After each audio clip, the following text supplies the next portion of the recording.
I want to see you push about 3 waves here, this way the minions will take the enemy tower when they crash. Ignore your team doing dumb shit in mid lane, this isn't ARAM.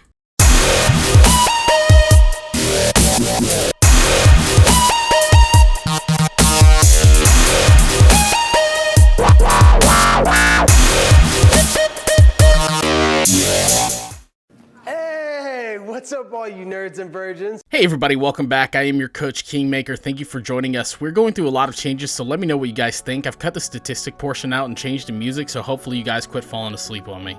First of all, we don't want to follow this idiot into the jungle. We're asking to get collapsed on by the enemy team and we blow exhaust for no reason. We heavily disrespect the early damage of Ashe's auto attacks and Malphite's Q. What you should have done is backed off and let the lane state return to normal. Let's get ready to rumble!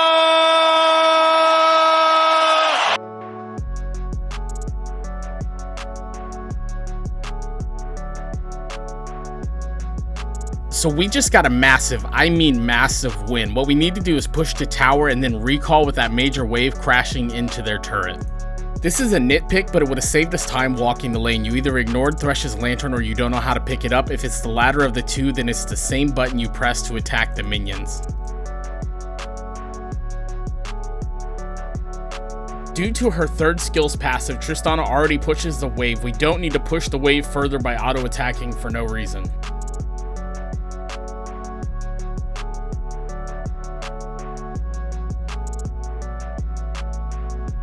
The good news is we got this kill and we were able to get the minions underneath the tower. By you auto-attacking the cannon minion when you did, the wave would have been frozen right here.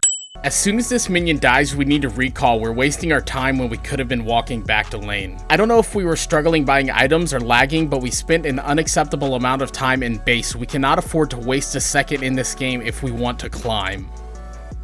This is why I harp on players for pushing for no reason. We extend and we get caught. We don't take Thresh's lantern, so instead we blow flash for no reason. Had we not been where we were pushing when we did, we would not have been in that situation. If you didn't learn your lesson and you're going to be this far forward, then you have to stop hitting the front minions. You have to hit the back minions to break this freeze. This Annie and Sett are here for no reason. I have no idea what they're doing. I am dying inside right now. Annie is as dead as I am. Sett is here for no reason. The only good thing is we break this freeze, but fuck the rest of the map though. Move down, pop this honey fruit and recall.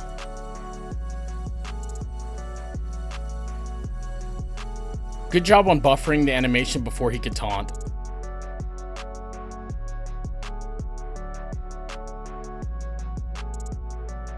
Reset now, because as this minion dies, the rest of the minions will crash into the tower and start to die as well. When you crash a wave into a turret, you need to recall because this gives you an opportunity to get back to lane before the enemy team can push into your turret. Now it is too late to recall. We have to stay in this lane with half the resources of our enemies. You have to think of Wild Rift as a game of attrition. You whittle down your opponents until they can no longer play the game.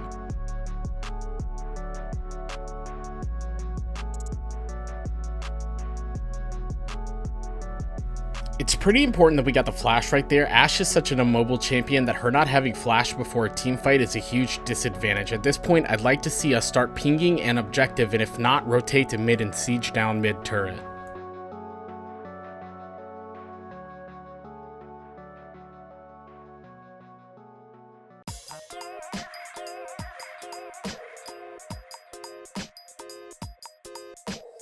Okay, so we spent a lot of time walking around mid, but it pays off. We managed to wipe out the enemy team we need to siege down this tower and reset. This is why I said one tower then a reset. The reason being that the enemies don't have very long respawn periods this early in the game, but they do have to stabilize their lanes, so this gives us an advantage in tempo and time to take a reset for free.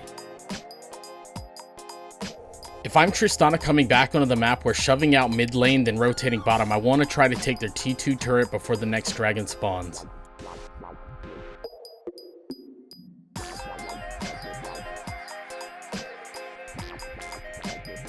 So we walk around mid with no HP for no reason, with no respect for Malphite's damage, and it costs us pretty bad for our tempo. Instead of doing this, I would have liked to see you go bottom side and catch the wave and push to tower to get as much damage on the tower as possible.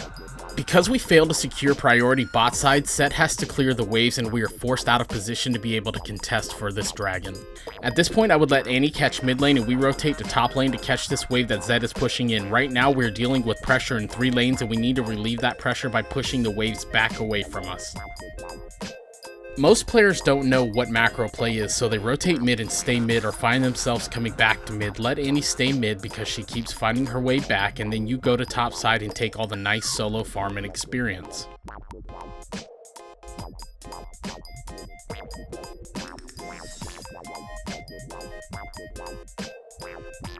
At this point, we should just reset and let this wave crash into the turret and focus on side lanes. I would prefer to see you in top side, this way you create pressure on the side of the map that is away from the neutral objective.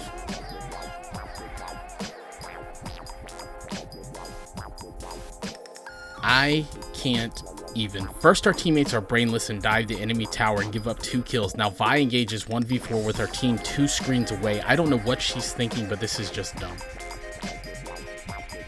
Why is this Annie still here? If she's not going to reset, you need to reset. Someone needs to reset. Everybody's way too low HP. You have to concede this and reset.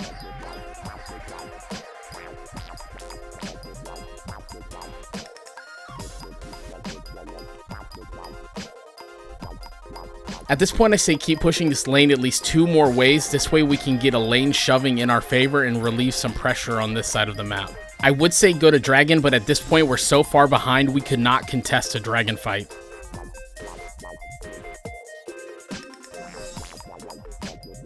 We could have had the bot lane tier 2 tower because all the enemies were at dragon, and we're so far behind that we cannot contest this dragon and no one else is in position, so it would have been better to take the tower instead.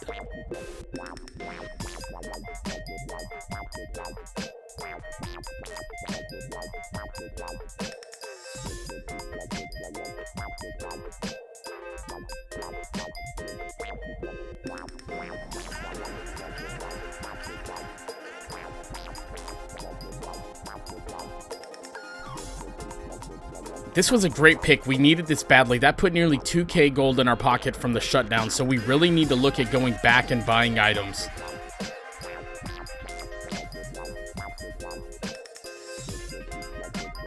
Awesome. Rammus gets caught out. We need to transition to Baron immediately.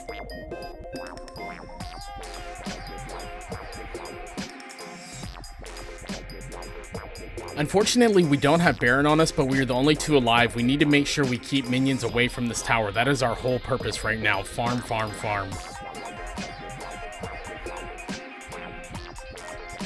Now that Annie is back on the map, she can hold this mid lane. We need to capture this side wave and get it pushing back in the opposite direction.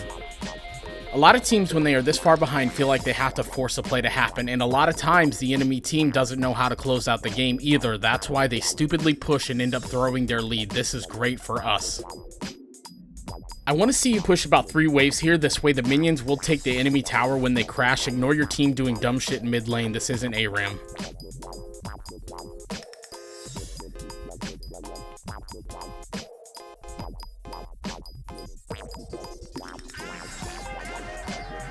I think this play happens whether we are here or not. Rammus goes in super deep, not realizing he is alone with only a Lux to back him up. The difference we played was in the Ashe kill. Let's use this opportunity to siege turrets or go to dragon.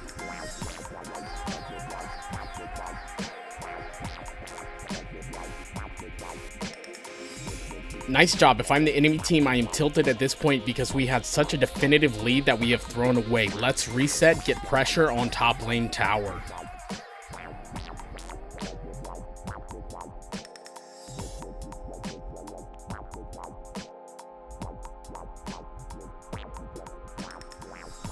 Perfect. We have the tower. There is no need to stay here. Back off and reset or rotate all the way to bot side and help siege that turret.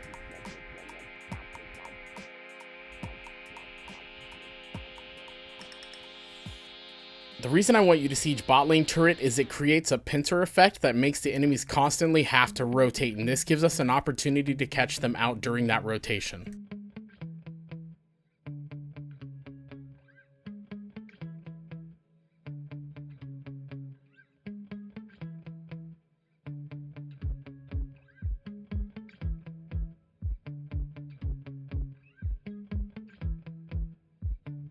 phenomenal. We win a 4v5. What we need to do is keep pressuring the enemy team, stopping them from going back while Sett pushes in the wave for the victory.